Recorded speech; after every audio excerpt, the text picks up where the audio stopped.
go get them again. Welcome back to another unboxing first impression video on my channel. Today, not an unboxing. This is for the decant site, so I gotta decant this little guy, but we're gonna do a little video. So welcome back to the channel, and if you're new, welcome. Today, we're embarking on an olfactory journey into the house that defines modern elegance, the house of Prada. While their fashion is iconic, it's their fragrance line that truly captures the essence of contemporary sophistication. And within that impressive portfolio, one collection stands out above the rest. And no, I'm not talking about the Luna Rossa line. In sales, I think they win. Popularity is high on the Luna Rossa line, I got to admit, but for me, not so much. You see 3 bottles here. 2 of those are for the decant site, so these bottles are practically empty. Absolutely hate this silver thing. Hate it. Carbon sucks. Yes, if you're new here, I'm unfiltered. This is what, the Extreme? I blind bought this one. Yeah, the Extreme had high praise in the community, and you know what? Yeah, I'll agree with you. This one's decent. It's good. I was ready to write off the whole line, but let's delve more into it. And they got several flankers. Unfortunately, the better line, and quote unquote, right? I haven't smelt the whole Prada Luna Rossa, but it starts with poop. It's kind of hard for me to kind of get, it's a hard climb up the mountain. But you know, you got Prada L'Homme. That line is outstanding, like so good. Prada Amber Put 'em.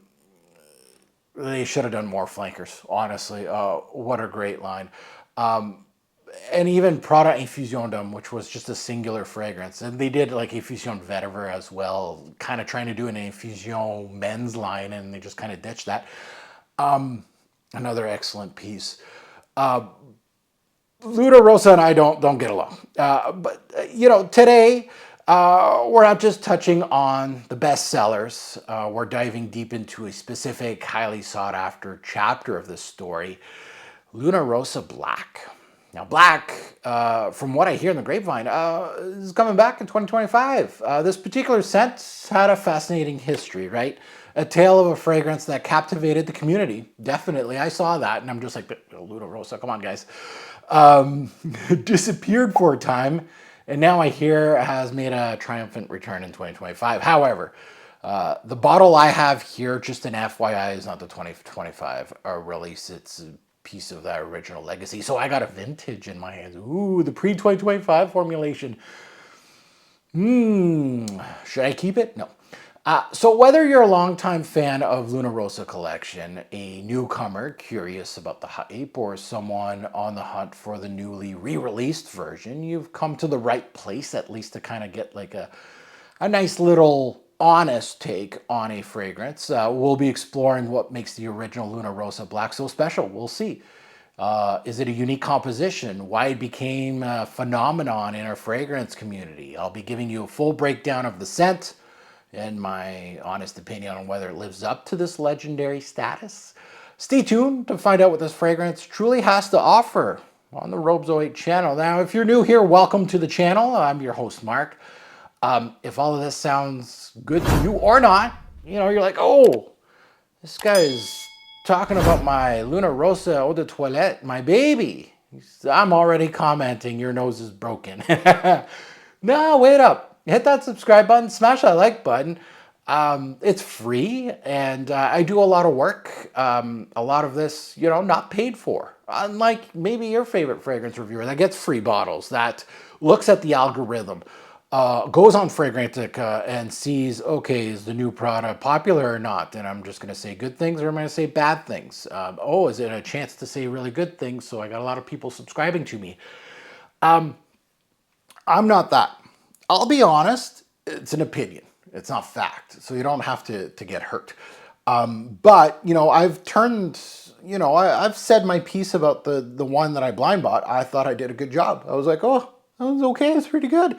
The other ones that I've decanted, I'm like, yeah, no, absolutely not. So we'll see if Black ties the game or makes it unfair that it's 3 bad ones versus 1 good one. We'll see. I heard good things, though, from good people. So it might actually be really, really good. And if you're a returnee, welcome back to the Robe Zoe channel. We're delving into designers today. Hit that like button. I really appreciate it. And of course, much love for all your support. Now let's take a look at the note breakdown. Let's see what makes this what it is. Now on the top, we have bergamot. That's it, bergamot, okay. Heavy citrus. In the mid, we got Angelica root. Haha, okay, patchouli.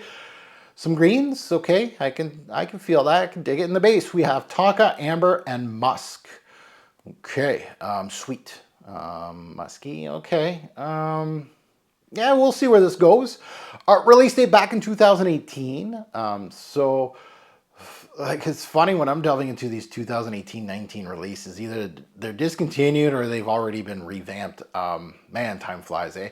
The nose behind this is Daniela Andrier. Great nose. I love Daniela's work, especially a lot of her work with Prada. Maybe not some of this work, but a lot of her work is absolutely terrific. One of my favorite noses. Now let's look at pricing. Of course, the bottle I'm looking at is discontinued, but we're going to look at the 2025 pricing, which is $155 USD for 100 mil of this stuff. And at discounters, you're looking at 80 to 120. That's where the Luna Rossa line is kind of going to go. So you're going to save yourself a few dollars if you're going to discounter. So wait, right? It's a great thing, patience, especially with this line. You'll save yourself a good at least $50, maybe more. So let's delve into it. Let's smell this thing. We're gonna put it on strip first. So if you're new here, I put it on strip, but you know, your favorite fragrance reviewer should put it on skin. And what they do is they don't put it on skin because they're shooting 3, 4, 5, 8 videos in one day. So they don't put anything on their skin. They just have a script and go, right? A true reviewer will put it on skin. That's my thoughts. Good atomizer on this thing. The atomizer works, so we have a video. Let's smell this one. Oh, what vanilla. It's pretty good vanilla, actually. Yeah,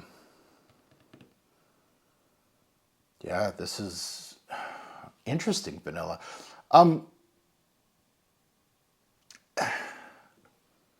It's a soft vanilla with green nuances. I think the Artemisia is coming through a little bit. There's some cool green nuances to this fragrance up top. The tonka smells like, you know what this vanilla smells like? It smells like a whipped vanilla, like a foamy vanilla. Like it has some air pockets to it. Not bad, actually. It kind of reminds me like this in build, right? Like this is super synthetic, scratchy kind of thing. Actually, this got a little bit of a better review on my channel.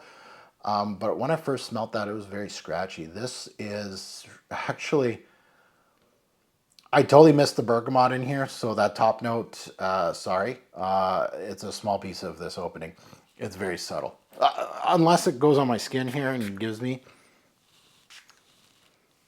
yeah, like there's no point of mentioning the bergamot in a fragrance review for this thing.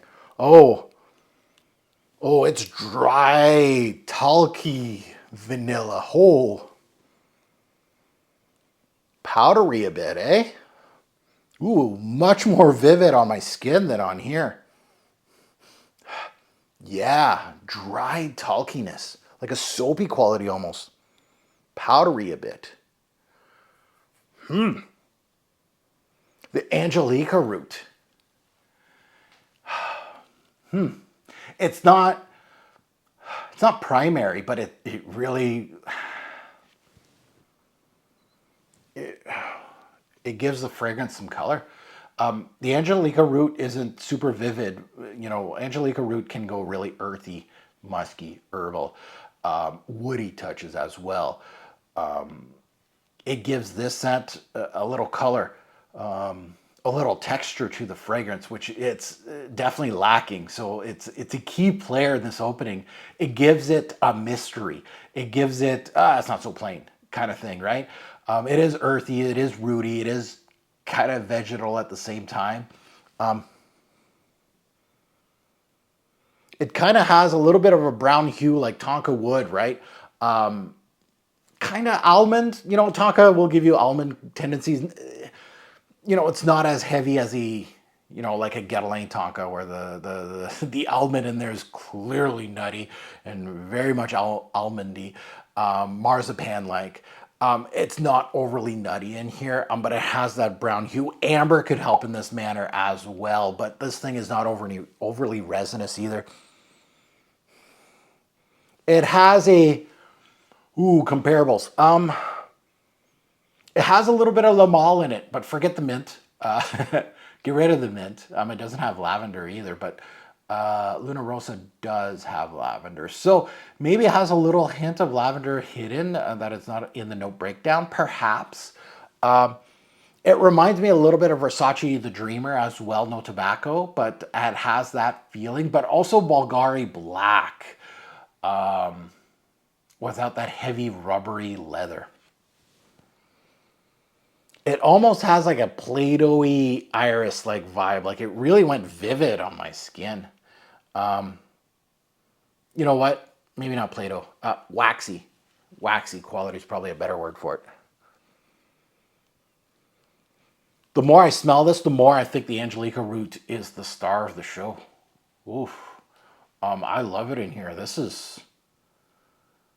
Scores even, guys. I like this one. Black and the Extreme are pluses in this line. Like the... Now, I know there's like a red... There's an ocean, I think, line as well with Luna. They got a lot of them. I got some sports to discover. There's a lot more to discover. I was kind of ignoring the line for a while, like a long while. But this is well built. So anybody out there that's calling me out and saying, oh, he's a niche head, he doesn't like designers, and he's like, you know, he likes top sellers or popular fragrances, this is my big FU to you. This is a very popular fragrance in the fragrance community. It's well built. There's nothing wrong with this. This is punching up its worth.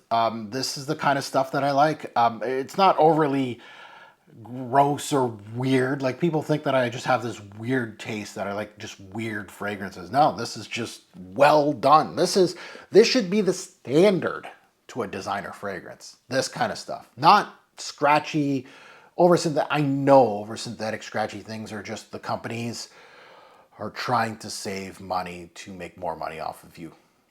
The more scratchy they make it and the more they call it an elixir, the more money they make.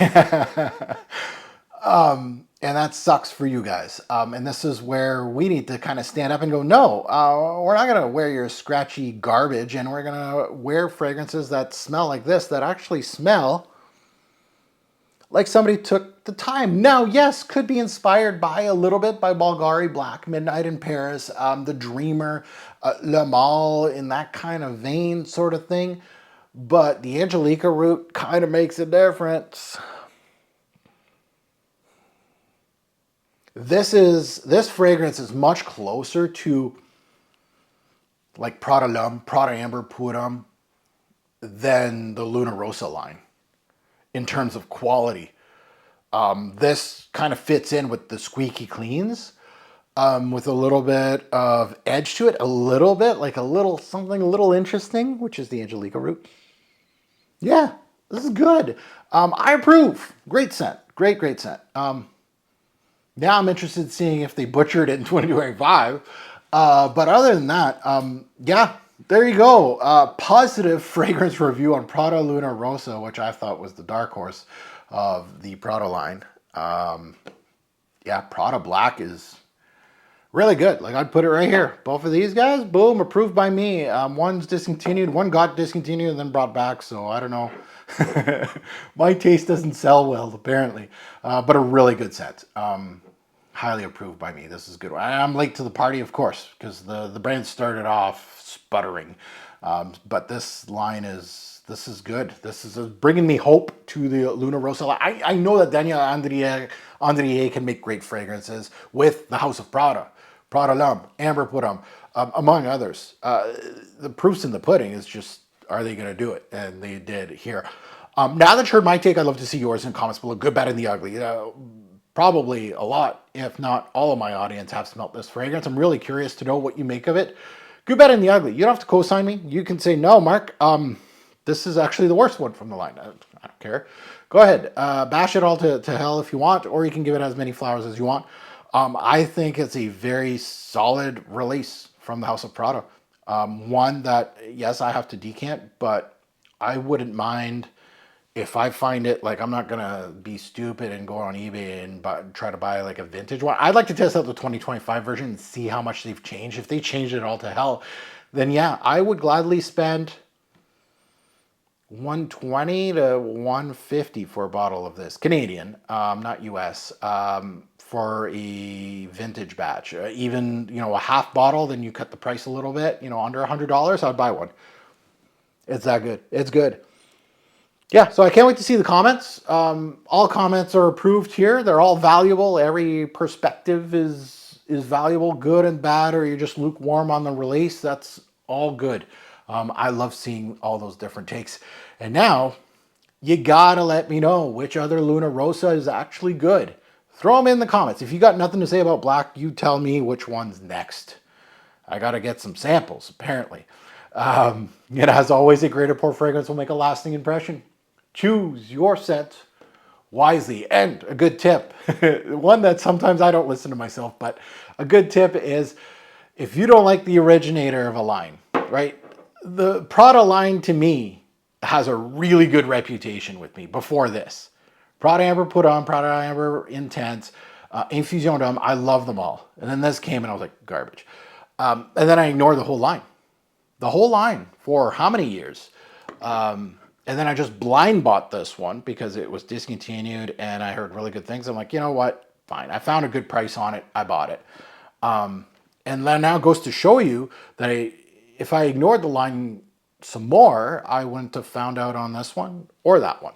So proof's in the pudding. You're seeing it in real time here. Don't be judgmental on the first fragrance that you smell from a line or a brand. And sometimes you have to revisit fragrances. So that's one tip to give you. All right, as always, a great pour fragrance will make a lasting impression. Choose your scent wisely. Thanks for watching YouTube. Have a good one. See you on the next one.